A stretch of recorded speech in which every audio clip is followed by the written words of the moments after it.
बिहार में विधानसभा के भी चुनाव, और वो चुनाव पुनः निर्धारित करेंगे हम लोगों आने वाले 5 साल का वक्त, और एक एक एक एक करके कई ऐसे 5 साल हम लोग बर्बाद कर चुके। अब हम लोग को पहचानने की जरूरत है कि कौन से राजनीतिक दल, कौन से नेता सही मायनों में हम लोगों के हक अधिकार की बात करें। आज जब मैं यहाँ पर एक ऐसे संवाद के आए हैं जहाँ पे प्रमुखता से पिछड़ा वर्ग से आने वाले लोग या फिर पिछड़ा वर्ग से आने वाले लोग, इन्होंने लड़ाई लड़ने का काम किया भैया हम लोगों के अधिकारों की, जो कि अभी तक आजादी के 75 साल के बाद जब हम लोग बात कर रहे हैं ये हो जानी चाहिए। पर मैं किसी को दोषारोपण नहीं दे रहा, मैं नहीं कह रहा कि उसके पूर्व में सांसदों ने क्या किया नहीं किया, विधायकों ने क्या किया नहीं किया, पर ये कुछ बातें हैं जो मैं आप लोगों के संज्ञान में देना चाहता हूँ। क्योंकि साल दर साल जब जब चुनाव आते हैं, हर 5 साल के बाद चुनाव आते हैं विधानसभा के, लोकसभा के, और कई बार हम लोग जात पात धर्म मजहब के आधार पर हम लोग उलझते रह जाते हैं। खास तौर पर अगर मैं बिहार विधानसभा चुनाव की अगर मैं बात करूँ, हम लोगों ने एक करके ना जाने कितने ऐसे 5 साल गंवाए। परिणाम आजादी के 75 साल के बाद आज भी बिहार पिछड़ा राज्य कहलाता। राज्य सरकारों की पूछिए, उन राज्य सरकारों ने आज तक क्या किया। भाई एक सांसद की अपनी सीमाएं, एक सांसद को जब तक राज्य सरकार का सहयोग ना मिले सांसद कुछ नहीं कर सकते। पर उसके बावजूद मैं तो भैया निरंतरता में विरोध में ही रहा। बिहार में निरंतरता में ऐसी सरकारें रही जो कभी भी हम लोगों के तालमेल की नहीं रही। बीच में साल भर का लम्हा अगर छोड़ दे, जब मुख्यमंत्री नीतीश कुमार जी रातों रात एनडीए गठबंधन का हिस्सा बना, पर उसके अलावा निरंतरता में हम लोग का विरोध रहा राज्य सरकार। परिणाम हर वो सरल कार्य जो धरातल पर उतरने चाहिए 33-35 साल से सरकार का हिस्सा बने, पर अगर इनके हिस्सा बनने के बावजूद इन 35 सालों में अगर बिहार विकसित राज्य नहीं बना, बिहार के युवा आज भी पलायन के लिए मजबूर हैं, तो जिम्मेदार कौन है? ये जवाबदेही अब तय करने का समय। कब तक भैया, कब तक हम लोग इंतजार करेंगे, और कब तक यही जात पात धर्म मजहब में उलझ कर हम लोग रहेंगे? वोट बैंक की राजनीति कम की है भैया मुख्यमंत्री नीतीश कुमार जी, कम किए हैं। सिर्फ वोट बैंक की राजनीति कर कर कभी इसको बांटो कभी उसको काटो। आज जब हम लोग यहाँ पर पिछड़ा अति पिछड़ा लोगों के खास तौर पर आज जब हम लोग यहाँ पे संवाद साध रहे हैं, आप लोगों को ये पूछने की जरूरत है, आप लोगों को समझने की जरूरत है कि मुख्यमंत्री जी ने हम लोग को तो बांटा, भाई को भाई से अलग किया, पर बदले में हम लोग को क्या मिला? पिछड़ा को अति पिछड़ा कर दिया। मुख्यमंत्री जी आपने कहा हम लोग बन भी, भाई भाई से अलग हो गया, पर बदले में हम लोग को क्या मिला? जो वादे उस वक्त हम लोगों को कही गई थी, क्या उनमें से कोई भी वादा मुख्यमंत्री जी ने पूरा किया? आज भी पिछड़ा वर्ग हो, अति पिछड़ा वर्ग उसी बदहाल परिस्थिति में जीने को मजबूर। मुख्यमंत्री जी निरंतरता में बात करते हैं अति पिछड़ा हमारा है, अति पिछड़ा हमारा है। क्या किए हैं मुख्यमंत्री जी पिछड़ा अति पिछड़ा वर्ग के?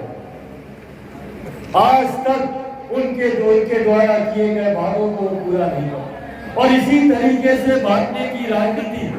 भाई भारत का संविधान एकता की बात करता है, और किसी भी राज्य के मुख्यमंत्री, किसी भी प्रदेश के नेतृत्वकर्ता की जिम्मेदारी होती है कि पूरे प्रदेश को एक साथ बांधकर आगे चलने का काम। पर यहाँ हमारे मुख्यमंत्री निरंतरता में हम लोग को बांटने का काम किया।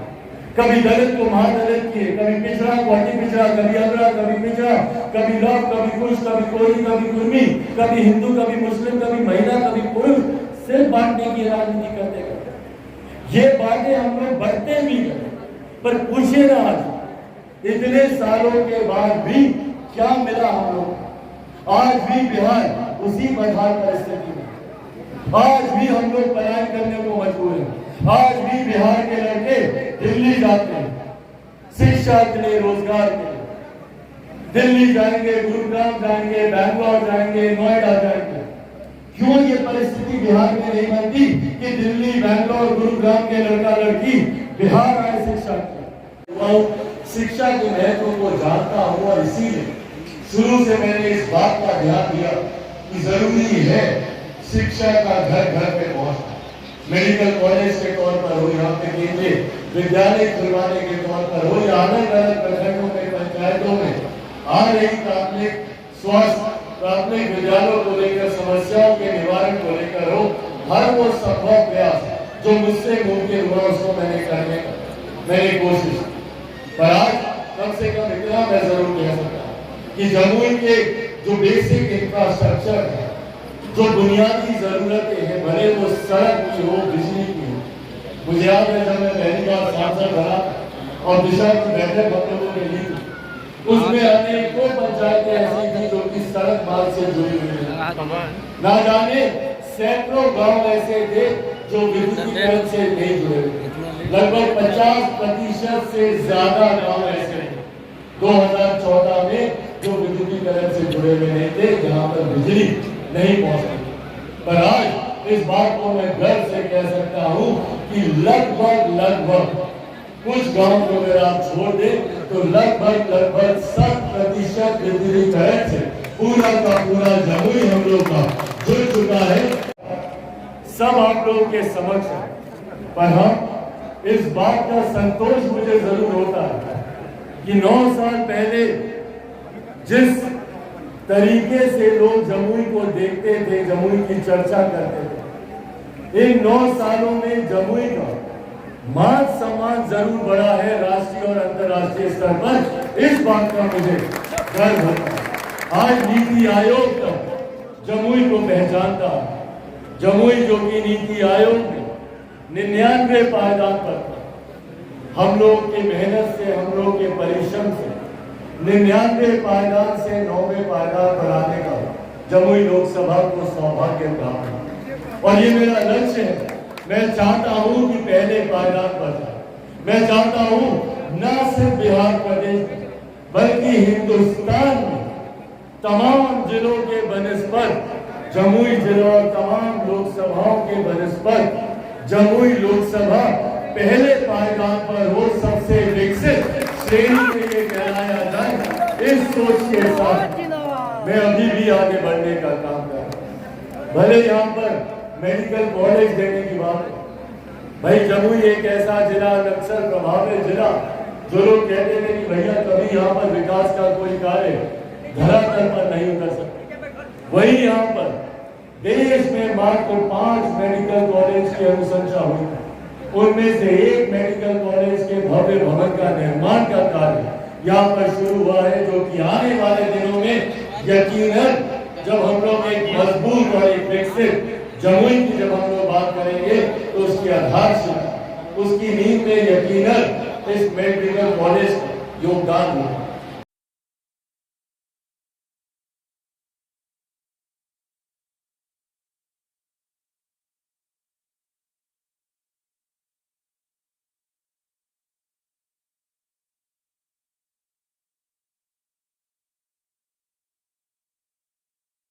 पर मेरे लिए ये बहुत एक असहज परिस्थिति बन जाती है जब यहाँ आप लोगों के बीच आकर माइक पकड़ में कुछ बोलना होता है।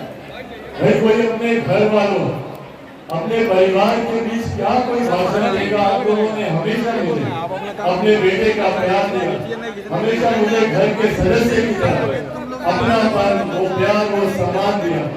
इसीलिए आज जब आप लोग के बीच तो मेरे लिए थोड़ा सा कठिन हो जाता है कि क्या बोलूं आप लोगों के सामने। राजनीति सीखी, उसमें आगे बढ़ा, तमाम तरीके के उतार चढ़ाव सब आप लोगों के सामने है। पिछले 8 सालों से 9 सालों से पिछले 9 सालों से निरंतरता में आप लोगों ने मुझे अपना आशीर्वाद, अपना प्यार दिया। मुझसे भी कम ज्यादा जितना मन पड़ा आप लोगों के लिए पिछले 9 सालों में मैंने करने का मैंने प्रयास किया।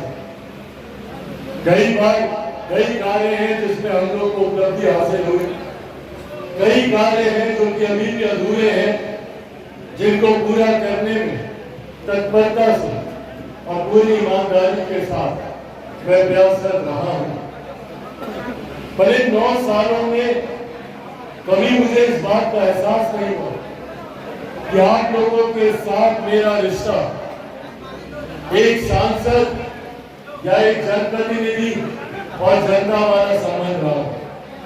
जब जब दिल दरवाजे गया, जब जब आप लोगों से भेंट मुलाकातें हुई, किसी का काम हुआ, किसी का काम नहीं भी हुआ, तब भी आप लोगों ने मुझे उतने ही अपनेपन, उतने ही प्यार, उतने ही स्नेह के साथ आप लोगों ने मुझे गले लगाया। और यही कारण रहा कि पिछले 2 सालों में जो मेरे लिए व्यक्तिगत तौर पर भी, राजनीतिक तौर पर भी मेरे लिए काफी कठिन समय रहा।